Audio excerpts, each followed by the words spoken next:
Hello अस्सलाम वालेकुम students, welcome once again in physics class. उम्मीद है आप सब बिल्कुल खैरियत से होंगे। तो बच्चों, आज की क्लास में हम matric physics chapter number 9 simple machine का लेक्चर नंबर 3 स्टार्ट करने जा रहे हैं। और इससे प्रीवियस लेक्चर में हमने जो है 2 मशीन बच्चों डिस्कस कर ली थी और इस चैप्टर के अंदर 7 मशीन हमने पढ़नी है। 2 मशीन हमने प्रीवियस लेक्चर नंबर 2 में डिस्कस कर ली थी। और 2 मशीन कौन कौन सी हमने डिस्कस कर ली थी बेटा? एक तो पुली और दूसरा लिवर। तो पुली की हमने डेफिनेशन, मैकेनिकल एडवांटेज पूरा ड्राइव किया था प्रीवियस लेक्चर में। लिवर की डेफिनेशन में डिस्कस की, लिवर का मैकेनिकल एडवांटेज ड्राइव किया और उसके बाद लिवर की कुछ क्लासेस हमने प्रीवियस लेक्चर में डिस्कस की। और आज के लेक्चर में बच्चों हम स्टार्ट करेंगे next machine which is inclined plane, third machine है इस चैप्टर की। और बच्चों, ये मशीन इंतहाई इंपॉर्टेंट है, ठीक है, बोर्ड के एग्जाम्स के लिए, ठीक है। Most important derivation, most important topic जो है फॉर बोर्ड एग्जाम्स, ठीक है। लॉन्ग में ये आपके पास आ सकती है 6 मार्क्स की, जिसके अंदर आपने जो है वो पेपर में सवाल आ सकता है define inclined plane and also drive its mechanical advantage. तो आपने इसकी डेफिनेशन लिखनी होगी, इसका मैकेनिकल एडवांटेज ड्राइव करना होगा। तो चलते हैं, पहले तो इसकी डायग्राम को डिस्कस करते हैं, फिर हम इसकी डेफिनेशन लिखेंगे और उसके बाद इसका फिर मैकेनिकल एडवांटेज ड्राइव करेंगे। और फिर उसके बाद इससे रिलेटेड एक और मशीन आज की क्लास में डिस्कस करेंगे विच इज वेज, ठीक है बेटा। तो पहले तो हम बात करते हैं इंक्लाइंड प्लेन की, कि इंक्लाइंड प्लेन क्या है बच्चे। इंक्लाइंड प्लेन, ठीक है, जिसको हम यहाँ पे मशीन एज अ मशीन यहाँ पे हम पढ़ रहे हैं, ठीक है। देखो मशीन क्या है, वो चीज़ जो हमारा काम आसान करे, ठीक है, वो मशीन है। तो इंक्लाइंड प्लेन बेसिकली वो मशीन उस तरह की मशीन नहीं है जो आपको मशीन का नाम सुनते ही दिमाग में आता है कि एक जैसे व्हीकल है, कोई मोटर कार की मशीन, वो मशीन है, मोटरसाइकिल है, इसी तरह कोई सिलाई मशीन, वॉशिंग मशीन या और जूसर ग्राइंडर ब्लेंडर, ये इस तरह की मशीन नहीं, ठीक है। तो इंक्लाइंड प्लेन एक बेसिकली एक सरफेस है, ठीक है। मशीन तो है क्योंकि इससे हमारा काम आसान होता है, लेकिन एक ऐसी सरफेस जो कि हॉरिजॉन्टल सरफेस के अकॉर्डिंग कुछ एंगल बनाए, ऐसी सरफेस को हम इंक्लाइंड प्लेन का नाम देते हैं। और इंक्लाइंड प्लेन का दूसरा नाम है स्लोप। अब आपको स्लोप जो है से अब आपको अच्छे से समझ में आ जाएगा। तो इंक्लाइंड प्लेन या इंक्लाइंड सरफेस, ये जिसको आप स्लोप भी कह सकते हैं, क्या है बच्चों? एक ऐसी सरफेस जो कि हॉरिजॉन्टल सरफेस से कुछ ना कुछ एंगल फॉर्म कर रही हो, इस तरह की सरफेस को हम basically inclined surface, inclined plane या फिर स्लोप का नाम देते हैं, ठीक है। आप देख सकते हैं यहाँ पे डायग्राम में, ठीक है, यहाँ पे डायग्राम के अंदर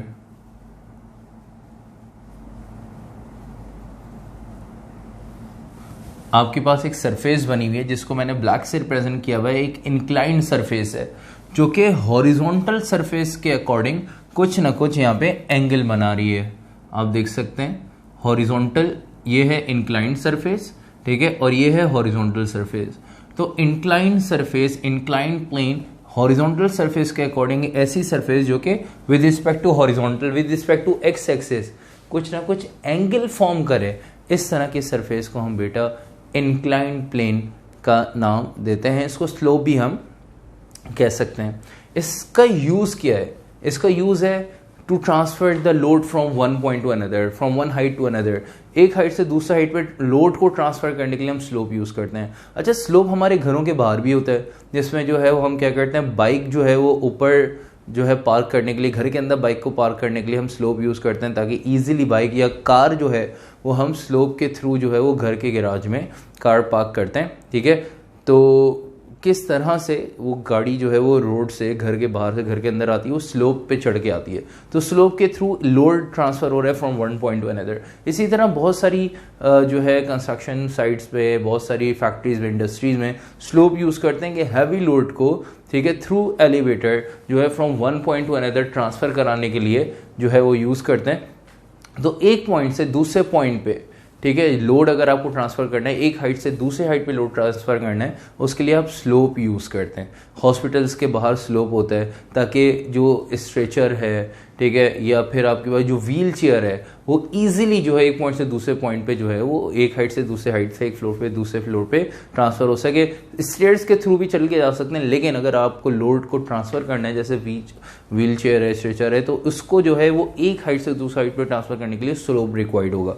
तो स्लोप कह लें, इंक्लाइंड सरफेस कह लें, एक ऐसी सरफेस जो कि with respect to horizontal surface कुछ ना कुछ एंगल फॉर्म करे, इसको हम बेसिकली बेटा इंक्लाइंड प्लेन या फिर स्लोप का नाम देते हैं। आप देख सकते हैं एक बॉडी है, ठीक है, वो एक पॉइंट से दूसरे पॉइंट तक का डिस्टेंस, एक पॉइंट से दूसरे पॉइंट तक का फासला कवर कर रही है, ठीक है, थ्रू इंक्लाइंड सरफेस। तो यहाँ पे जो है वर्क हो रहा है एक पॉइंट से दूसरे पॉइंट पे, तो किसके थ्रू हो रहा है, इंक्लाइंड सरफेस के थ्रू, ठीक है, और इस आसानी के थ्रू ट्रांसफर हो गया। तो जो काम आसान करे हमारा वो क्या है, मशीन। तो इंक्लाइंड प्लेन भी एक क्या बन गई, मशीन बन गई। ठीक है बच्चों, तो यहाँ पे क्या हो रहा है कि लोड जो है, अभी कह सकें डब्ल्यू जो है, इस सॉरी ये बॉडी है, इस पे लगी एफर्ट की वजह से ये लोड एक पॉइंट से दूसरे पॉइंट पे ट्रांसफर हो गया। ठीक है, एफर्ट की वजह से ये लोड एक पॉइंट से दूसरे पॉइंट पे ट्रांसफर हो गया।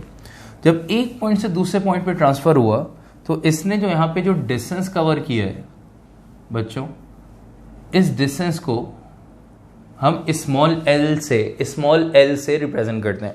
बेसिकली अगर आपको याद हो तो distance covered by the effort को हम डी से रिप्रेजेंट करते थे। Distance covered by the effort जो डिस्टेंस कवर करी उसको डी से, लेकिन इंक्लाइंड सरफेस में, इंक्लाइंड प्लेन या इंक्लाइंड प्लेन की कंडीशन के अकॉर्डिंग यहाँ पे हम डी को हम स्मॉल एल से रिप्रेजेंट करते हैं।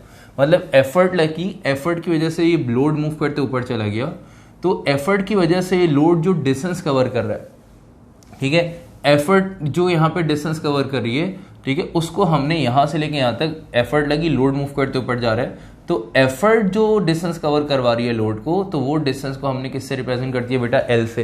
तो distance covered by the effort को बेसिकली हम डी से रिप्रेजेंट करते थे, हमने प्रीवियस लेक्चर्स में पढ़ा।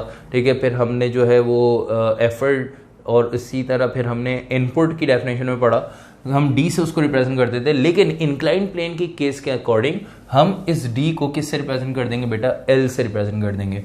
तो एफर्ट पी है, distance covered by the effort जो है वो क्या है बेटा, स्मॉल एल। और लोड ने एक पॉइंट से लेके दूसरे पॉइंट तक की जो हाइट कवर की है, लोड ने क्या कवर किया है, हाइट कवर की है। तो जो लोड ने हाइट कवर की है उसको बेटा, लोड ने एक हाइट से एक पॉइंट से दूसरे पॉइंट तक की हाइट कवर की है। तो ये जो लोड ने हाइट कवर की है, इस हाइट को हम यहां पे बच्चों एच से रिप्रेजेंट कर देंगे। ठीक है, तो लोड ने जो हाइट कवर किया उसको एच से रिप्रेजेंट कर दिया, और एफर्ट ने जो डिस्टेंस कवर किया उसको हमने एल से रिप्रेजेंट किया। ठीक है, basically distance covered by the effort D होता है, लेकिन हम यहाँ पे इंक्लाइंड प्लेन के अकॉर्डिंग, इंक्लाइंड प्लेन की केस के अकॉर्डिंग हम उसको एल से रिप्रेजेंट कर रहे हैं। तो आई होप आपको अच्छे से डायग्राम बच्चों समझ में आ गई होगी। ठीक है, और आप ये देख सकते हैं कि ये हॉरिजॉन्टल सरफेस है, ठीक है, और ये इंक्लाइंड सरफेस है। इनके बिटवीन यहाँ पे एक एंगल फॉर्म हो रहा है, जिसको हम यहाँ पे किससे रिप्रेजेंट कर रहे हैं बेटा, थीटा से रिप्रेजेंट कर रहे हैं। ठीक है, इसका भी यहाँ पे आगे यूज होगा, क्योंकि आप देख सकते हैं कि राइट एंगल ट्राइंगल सा फॉर्म हुआ है, इसको भी हम आगे जाके डिस्कस करेंगे। ठीक है, तो आई होप इंक्लाइंड प्लेन आपको अच्छे से समझ में आ गया, इसका कॉन्सेप्ट भी क्लियर हो चुका है, डायग्राम भी आपको समझ में आ गई। अब चलते हैं इसकी डेफिनेशन की तरफ। डेफिनेशन लिखते हैं, फिर इसका मैकेनिकल एडवांटेज ड्राइव करेंगे। तो जल्दी से हेडिंग डाल दिएगा डेफिनेशन की, और डेफिनेशन लिखना स्टार्ट करें इंक्लाइंड प्लेन की। A surface which makes an angle, a surface which makes an angle with respect to horizontal, a surface which makes an angle with respect to horizontal surface, with respect to horizontal surface is called as inclined plane, is called as inclined plane, and it is used to transfer the load, and it is used to transfer the load from one point to another, या from one height to another, कुछ भी आप लिख सकते हैं, from one point to another या from one height to another, full stop। Inclined plane की definition यहाँ तक आके हमने लिख ली। इंक्लाइंड प्लेन की डेफिनेशन के बाद चलते हैं इसके मैकेनिकल एडवांटेज की तरफ। तो हेडिंग डाल दिएगा बच्चों जल्दी से, mechanical advantage of inclined plane.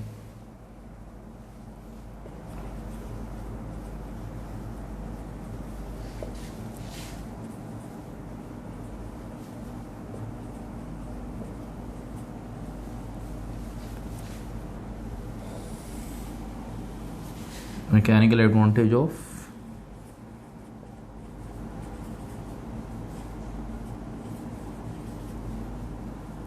inclined plane।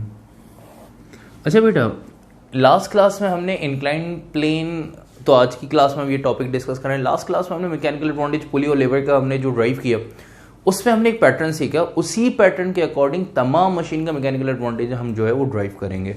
ठीक है, तो क्या पैटर्न था, पहले एक आइडियल कंडीशन के अकॉर्डिंग एक इक्वेशन, आइडियल मशीन की इक्वेशन कंसीडर करते हैं, उसमें फिर आउटपुट और इनपुट कैलकुलेट करते हैं, फिर उनको इक्वेशन वन में पुट करते हैं। इसी पैटर्न पे हम यहाँ पे इंक्लाइंड प्लेन का ही मैकेनिकल एडवांटेज ड्राइव करेंगे। तो बेटा यहाँ पे सबसे पहले हमने रेफरेंस दे देना है for an ideal machine. Ideal machine के अकॉर्डिंग बताते हैं कि आउटपुट बेटा बराबर है किसके,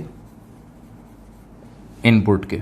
ठीक है, तो इसको हम नाम दे देंगे यहाँ पे इक्वेशन 1 का, और इसमें यहाँ पे सबसे पहले हम जो कैलकुलेट करने जा रहे हैं वो क्या है बच्चे, आउटपुट है। तो सबसे पहले हम यहाँ पे आउटपुट कैलकुलेट करेंगे, लिख देंगे for output equals to question mark. Output calculate करने के लिए हमें आउटपुट का फॉर्मूला पता होना चाहिए, तो आउटपुट का हम यहाँ पे फॉर्मूला लिखेंगे, output equals to load multiply by distance covered by the load. Output का फॉर्मूला हमने यहाँ पे लिख लिया बेटा, output equals to load multiply by distance covered by the load. ठीक है, ये आउटपुट का फॉर्मूला है। अब देख सकते हैं डायग्राम के अकॉर्डिंग लोड तो है बेटा W, और लोड जो डिस्टेंस कवर कर रहा है वो बेसिकली लोड क्या कवर कर रहा है, हाइट कवर कर रहा है, और उसको हम किससे रिप्रेजेंट कर रहे हैं बेटा, H से रिप्रेजेंट कर रहे हैं। ठीक है, तो आउटपुट का फॉर्मूला ये हमने बना लिया, उसके अकॉर्डिंग आउटपुट की हमारे पास वैल्यू आ जाएगी। सिंबल्स में इसको लिख लेते हैं कि आउटपुट इक्वल्स टू, डायग्राम के अकॉर्डिंग लोड जो है वो W है, और लोड जो कवर कर रहा है डिस्टेंस वो क्या है बेटा, हाइट है। तो यहाँ तक आके हमने आउटपुट की वैल्यू कैलकुलेट कर ली, आउटपुट का फॉर्मूला हमने यहाँ पे ड्राइव कर लिया, output equals to W multiply by H। ठीक है, ये आउटपुट की वैल्यू आ गई। अब हम चलते हैं इनपुट की तरफ और इनपुट की वैल्यू कैलकुलेट करते हैं। तो यहाँ पे लिख देंगे for input equals to question mark. तो इनपुट का फॉर्मूला हम बना लेते हैं पहले। तो इनपुट इक्वल्स टू बेटा क्या है formula, effort multiply by distance covered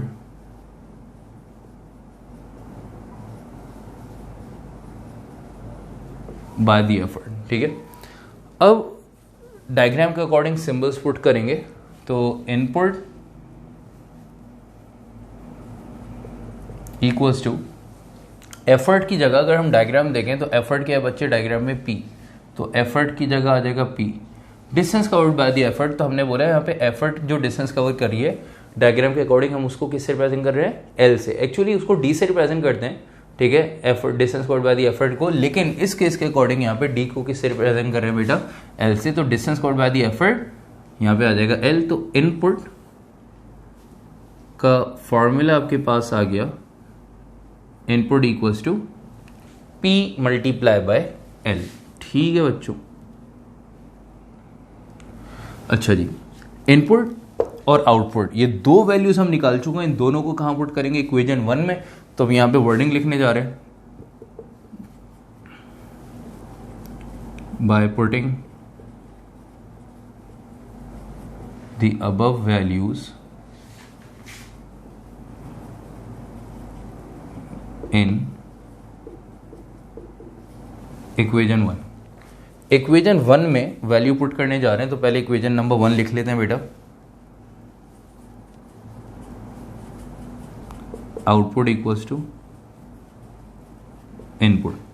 तो output equals to input, equation 1 लिख ली। आउटपुट की जगह आउटपुट की वैल्यू पुट कर देंगे। आउटपुट की जगह क्या आ जाएगा बेटा, W मल्टीप्लाई बाय H।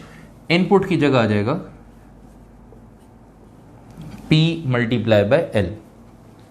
फिर यहाँ पे रेफरेंस देंगे कि भाई मैकेनिकल एडवांटेज जो है वो बराबर होता है किसके, लोड और एफर्ट के रेशियो के, लोड डिवाइड बाय एफर्ट।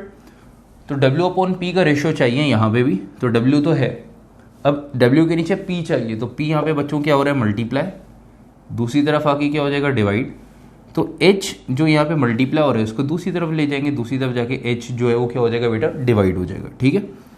तो जब p नीचे जाएगा w से डिवाइड होगा तो रिलेशन बन जाएगा w upon p equals to h नीचे जाके l से डिवाइड होगा तो यहाँ पे रिलेशन आ जाएगा l अपॉन h।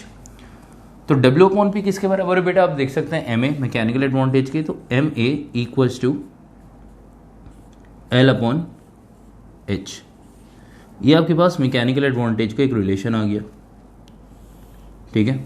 और m equals to l upon h, इसको यहाँ पे मैकेनिकल एडवांटेज ये आपके पास आया तो है, लेकिन ये फाइनल आंसर नहीं है mechanical advantage of incline plane का। अभी इंक्लाइन प्लेन का मैकेनिकल एडवांटेज मजीद कंटिन्यू है, तो इसको यहां पे हम नाम दे देंगे इक्वेशन नंबर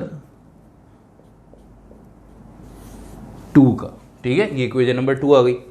इसको मजीद आगे सॉल्व करेंगे, और आगे कैसे सॉल्व करेंगे आप देख सकते हैं कि जो एफर्ट लग रही है बच्चे, एफर्ट जो है और distance covered by the effort, इनके बिटवीन यहाँ पे कुछ ना कुछ एंगल फॉर्म हो रहा है, वो एंगल के यहाँ पे बेटा थीटा। तो जो एफर्ट लग रही है, एफर्ट की वजह से बॉडी मूव करते ऊपर जा रही है, तो डिस्टेंस और एफर्ट के बिटवीन यहाँ पे, या अभी कह सकते हैं इंक्लाइंड सरफेस और हॉरिजॉन्टल सरफेस के बिटवीन कुछ ना कुछ एंगल फॉर्म हो रहा है, वो एंगल क्या है थीटा। तो एंगल का भी इंपैक्ट यहाँ पे लेके आएंगे मैकेनिकल एडवांटेज में। तो उसके बाद आप देखें तो ये जो आपके पास एक डायग्राम बनी हुई है, इसमें एक पूरा एक राइट एंगल ट्रायंगल फॉर्म हो रहा है, राइट एंगल ट्रायंगल फॉर्म हो रहा है। राइट एंगल ट्रायंगल के अकॉर्डिंग ये है बेटा आपके पास 90 डिग्री, ठीक है भाई, ये आ गया आपके पास 90 डिग्री। 90 डिग्री को स्क्वायर से, स्क्वायर बॉक्स से जो है इस तरह से रिप्रेजेंट कर देते हैं। ये है 90 डिग्री, तो दो लाइन जहां परपेंडिकुलर होती हैं वो 90 डिग्री है। तो बच्चे 90 डिग्री के सामने वाली जो साइड है, ये पूरी 90 डिग्री के सामने वाली साइड पूरी क्या कहलाएगी, हाइपोटेन्यूज। तो ये जो पूरी साइड है ये क्या, हाइपोटेन्यूज। और एंगल के सामने वाली साइड क्या कहलाती है बेटा, परपेंडिकुलर। और एंगल और 90 डिग्री जिस साइड पे उसको हम क्या कहते हैं, बेस। तो राइट एंगल ट्रायंगल के अकॉर्डिंग हमने 3 साइड जो है वो मेंशन कर दी, हाइपोटेन्यूज, परपेंडिकुलर और बेस। तो बेटा अगर आप देखें हाइपोटेन्यूज जो ये पूरी साइड है, यहां से लेके यहां तक ये पूरी साइड क्या है, हाइपोटेन्यूज। और ये पूरी साइड किसके बराबर है, यहां से लेके यहां तक ये पूरी साइड बराबर है एल के, सही है। और ये जो पूरी साइड है ये बराबर है परपेंडिकुलर के, और आप ये देख सकते हैं परपेंडिकुलर ये पूरी साइड किसके बराबर है, एच के। और ये जो पूरी साइड है बेस है, और बेस जो है वो यहाँ पे बेस की कोई भी वैल्यू गिवन नहीं है, मेंशन नहीं है। जब बेस की कोई वैल्यू, कोई भी रिलेशन यहाँ पे बेस का मेंशन नहीं है, तो उसके लिए हम बेस यूज ही नहीं कर सकते। तो हमारे पास काम की 2 साइड्स हैं, हाइपोटेन्यूज और परपेंडिकुलर। तो बच्चे जो हम ट्रिग्नोमेट्रिक रेशियोज जो है वो हम क्लास 9 में जो 3 ट्रिग्नोमेट्रिक रेशियोज पढ़ के आए थे, साइन, कॉस और टेन, और मैट्रिक मैथ्स में आपने बहुत सारे ट्रिग्नोमेट्रिक रेशियोज पढ़ लिए होंगे मजीद। तो बच्चे उसमें से हम ऐसा ट्रिग्नोमेट्रिक रेशियो यूज करेंगे जिसके अंदर हाइपोटेन्यूज और परपेंडिकुलर आता हो बस, क्योंकि बेस की यहाँ पे हमारे पास कोई वैल्यू ही नहीं। अगर होती तो हम देखते थे कौन सा रिलेशन यूज करना है। तो बेटा हाइपोटेन्यूज और परपेंडिकुलर जिस ट्रिग्नोमेट्रिक रेशियो में आता है वो ट्रिग्नोमेट्रिक रेशियो जो है वो हमने यूज करना है। और वो कौन सा ट्रिग्नोमेट्रिक रेशियो है बेटा, वो है साइन थीटा का रिलेशन है, ठीक है, वो साइन है। तो यहां पे हम रेफरेंस दे देंगे इसी के आगे मजीद कि भाई साइन थीटा बराबर है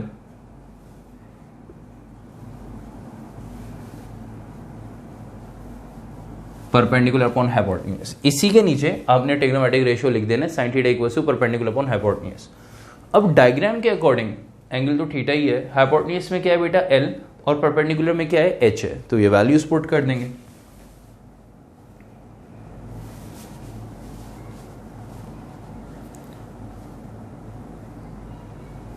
sine theta equals to perpendicular की जगह क्या आ जाएगा बेटा, एच, और हाइपोटेन्यूज की जगह क्या आ जाएगा बेटा, एल आ जाएगा। तो sine theta equals to L upon H. अब आपने इस इक्वेशन के साथ इस इक्वेशन को कंपेयर करना है, तो इसकी राइट हैंड साइड जो है वो एल अपॉन एच है, इसकी राइट हैंड साइड जो है वो आ रही है एच अपॉन एल। तो दोनों की राइट हैंड साइड को कंपेयर कराने के लिए सेम करना पड़ेगा ना। तो जब दोनों की राइट हैंड साइड को सेम करना पड़ेगा, यहाँ पे एल अपॉन एच है, तो इस साइड को भी एल अपॉन एच बनाना पड़ेगा।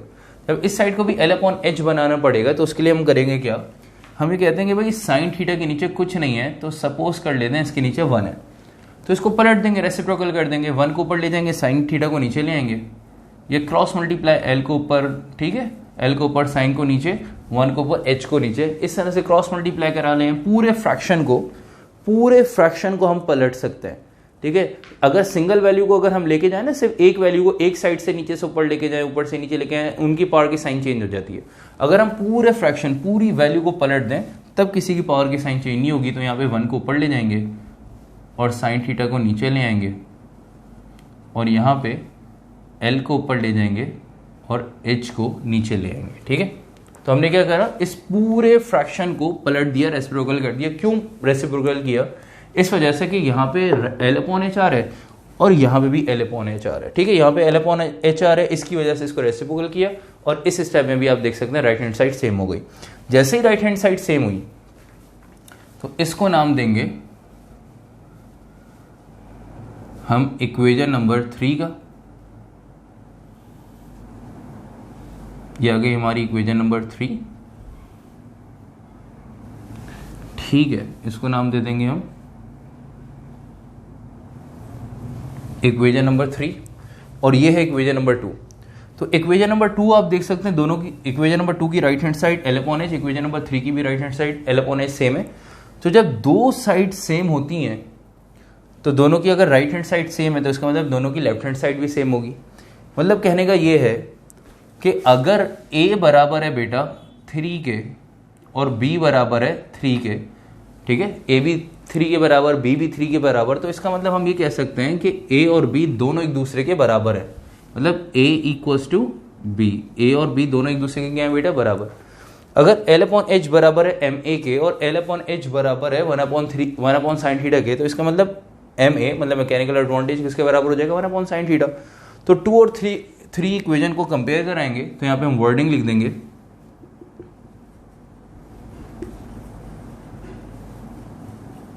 बाय कंपेयरिंग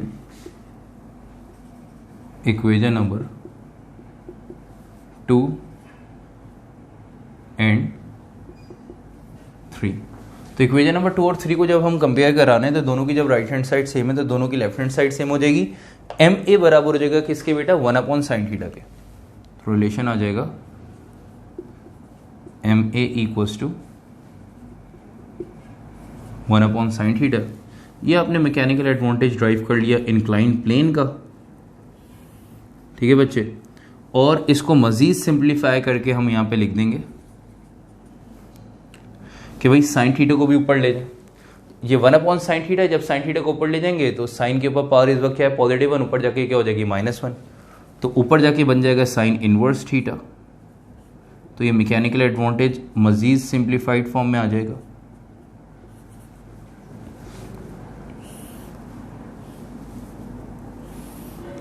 इंक्लाइंड प्लेन का ये जो मैकेनिकल एडवांटेज हमने ड्राइव किया है, तो या तो मैकेनिकल एडवांटेज 1/sin थीटा आप लिखें या साइन इनवर्स थीटा लिखें। साइन को ऊपर ले जाए 1 के पास तो ऊपर जाके इसकी पावर की साइन क्या हो गई, नेगेटिव। यहाँ पे पूरे फ्रैक्शन को रेसिप्रोकल किया था, पूरे फ्रैक्शन को पलटा था हमने, तो इस वजह से यहाँ पे पार्ट जो है वो नेगेटिव नहीं हुई थी।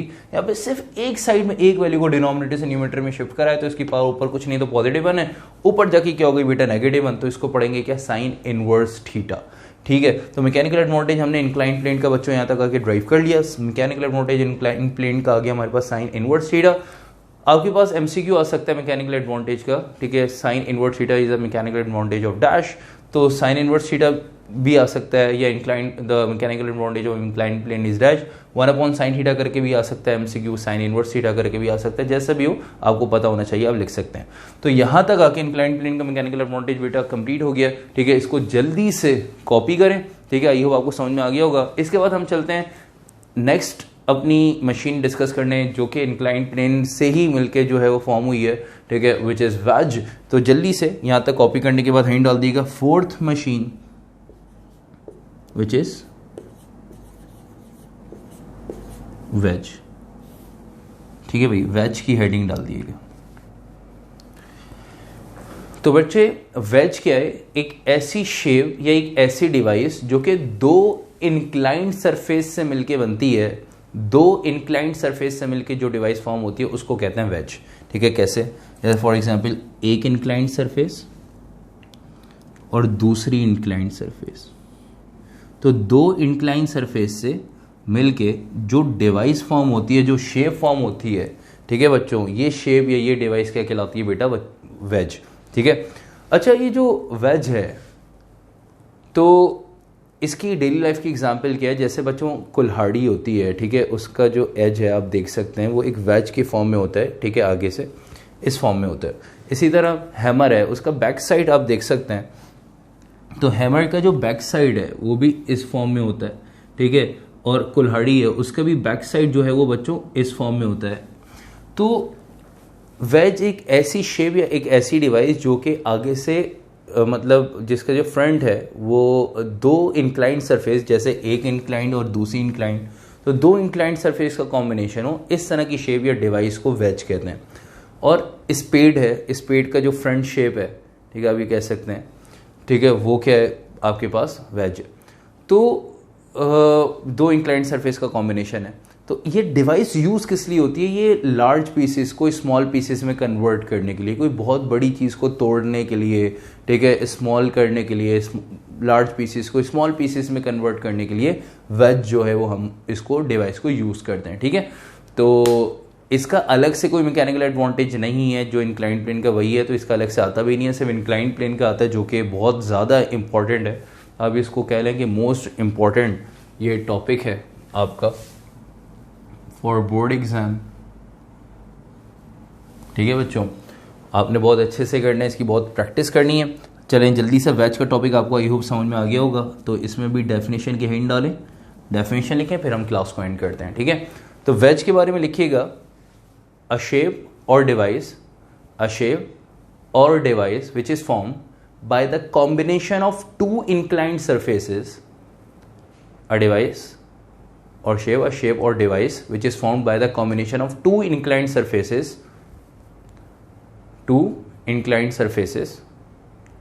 and it is used to convert the large pieces into small pieces,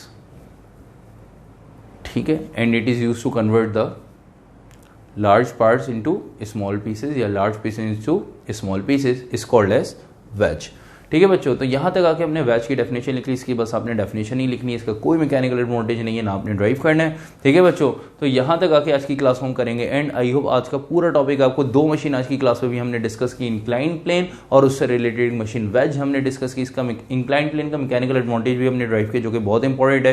paper में आपके पास सवाल आएगा तो आपने डायग्राम लाजमी बनानी है, ठीक है, फिर उसके बाद ये पूरा मैकेनिकल एडवांटेज यहाँ तक आपने ड्राइव करना है, ठीक है बच्चों। तो आई होप आज की क्लास अच्छे से आपको समझ में आ गई होगी बच्चों। तो जाते जाते वीडियो अगर लाइक नहीं की तो लाजमी लाइक करें, चैनल को लाजमी सब्सक्राइब करें बच्चों, और अपने फ्रेंड्स में शेयर करें ज़्यादा से ज़्यादा, ताकि जिस तरह से आप लोगों की तैयारी हो रही है उनकी भी तैयारी हो जाए, ठीक है। और उनको बताएं कि बाकी के लेक्चर्स भी अपलोड हो चुके हैं, अगर आपको नहीं पता तो जाके देखिएगा प्लेलिस्ट में कि वेव्स एंड साउंड जो चैप्टर नंबर 2 है, जिसको आप चैप्टर नंबर 12 भी कह सकते हैं, रिफ्लेक्शन ऑफ लाइट जो है, ठीक है, chapter number 13, refraction of light chapter 14, जो आपका चैप्टर 4 भी आप जिसको कह सकते हैं, इलेक्ट्रिसिटी का चैप्टर, ये अपलोड हो चुके हैं। इनके कुछ टॉपिक्स हैं वो हो जाएंगे अपलोड इंशाल्लाह जैसे ये चैप्टर कंप्लीट होता है हमारा सिंपल मशीन का, और उसके बाद रिमेनिंग चैप्टर भी कोशिश करूँगा बिफोर एग्जाम्स आपके लिए अपलोड कर दूं और आपकी तैयारी अच्छे से हो जाए, ठीक है बच्चों। तो दुआ में ज़रूर याद रखिएगा, अपना बहुत सारा ख्याल रखिएगा। नेक्स्ट लेक्चर में मुलाकात होती है, और नेक्स्ट लेक्चर जो हमारा होगा वो स्क्रू और स्क्रू जैक जो है ये हम डिस्कस करेंगे, और व्हील एंड एक्सिल का टॉपिक, व्हील एंड एक्सिल जो ये मशीन है इसको हम डिस्कस करेंगे। तो फिर नेक्स्ट क्लास में मुलाकात होती है, अपना ख्याल रखिएगा, अल्लाह हाफिज़।